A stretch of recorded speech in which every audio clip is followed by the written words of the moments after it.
this prosecutor.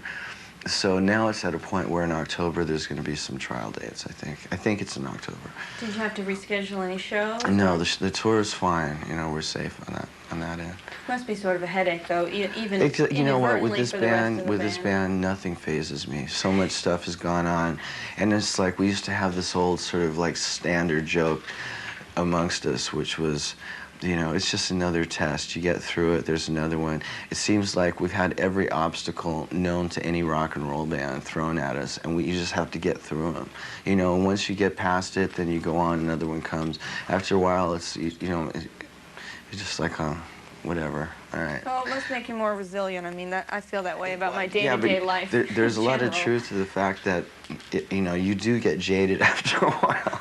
You know, you can't help that, yeah. Somebody said the other day, like, ever had one of those decades? Well, if you play everything by the book, you know, it's probably easy to get by, but I don't think there's any integrity in that, because I don't think, I mean, who wrote the book anyway?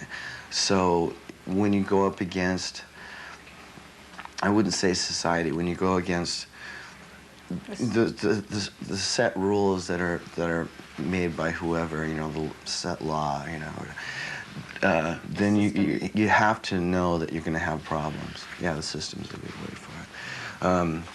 And you're going to have problems, and you just have to be smart enough to make your stand and have that stick, you know, so that you become an obstacle yourself. You know? I think it's easy to see that the fans respect you for well, yeah, fighting well, the system. The general public's dealing with it on a daily basis, just in life in general. I think that's one of the reasons the band has gotten so popular, is because we do speak out about things that people in everyday life are sort of taught to keep, you know, keep quiet. And even some of the emotional stuff that we sing about are things that aren't really orthodox, you know. Like what? Well, you know, having to do with sex and family conflicts, violence in general, you know, dealing with the laws, a real good one, dealing with the community that you live in and the way that's run and all that. People are usually taught in school not to go against, like you were saying, the system. And it's when a band comes out and actually can get as big as we've gotten and say everything that all these people can relate to, sort of like makes us the underdogs, you know? And you know, there's a legion of people out there that really are going through all that. But you wouldn't know it because they're not on MTV. You know? And they don't have the power to change a lot of it also. You know, but then there's a lot of bands that are like overly aggressive about politics and about world issues and so on, which we're not really like either. We sort of more or less deal with what we personally go through, you know?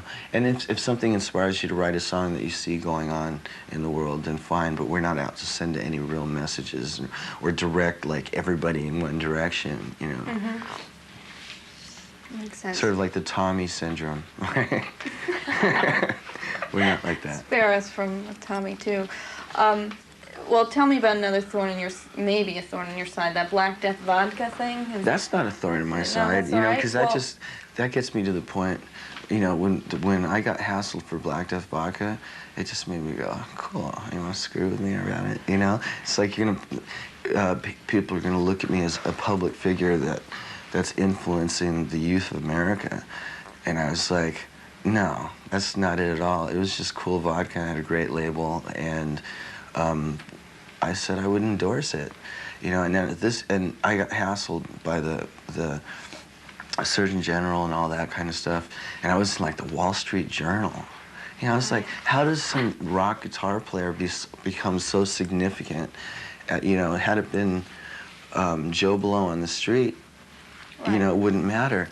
And people just, I think, go after us because of the fact that we're as public as we are, or as visible as we are. So I was just like, yeah, well, the attitude that I'm going to take is, screw you. Well, it didn't seem like the government, I mean, they've been around forever. They've had this logo. Oh, yeah, but yeah, they were in Europe. But they didn't go after them until you got involved. They were in Europe then, oh, so before. That was the thing. And Europe's a lot less uptight about things like that than the States are. You know, everybody's trying to make some sort of like moral rule as a standard and try and have everybody abide by it. Right. But they obviously saw you as a role model, and you're not. What kind You're of, kind of you know, seems like you're I'm not saying a, I'm not. I'm not a role model at all, you know. The other thing is, you know, Black Death, you know, they're trying to change the name, or trying to make them change the name, and they're still fighting it. And I'm like, cool. So, I'll hang in there with them. We'll fight the system with you. Doesn't mean everybody has to go out and drink it. You know? I Right. mean, Well, that's everybody. the thing. I mean, That's they think people are such lemmings. That's everybody. You know? That's every individual's prerogative. If you're part of the Pied Piper group, then that's your own problem. But you make your own decisions. Right. You know. Dad, change the tape. Yes, is that, Huh? is that cord in the way off? Is that the shot? Yeah, we have speed. Okay. Let's talk about Steven Adler's band Road Crew. Can you give me a little background on the name and how you feel about it? Okay, Road Crew was a name that I came up with.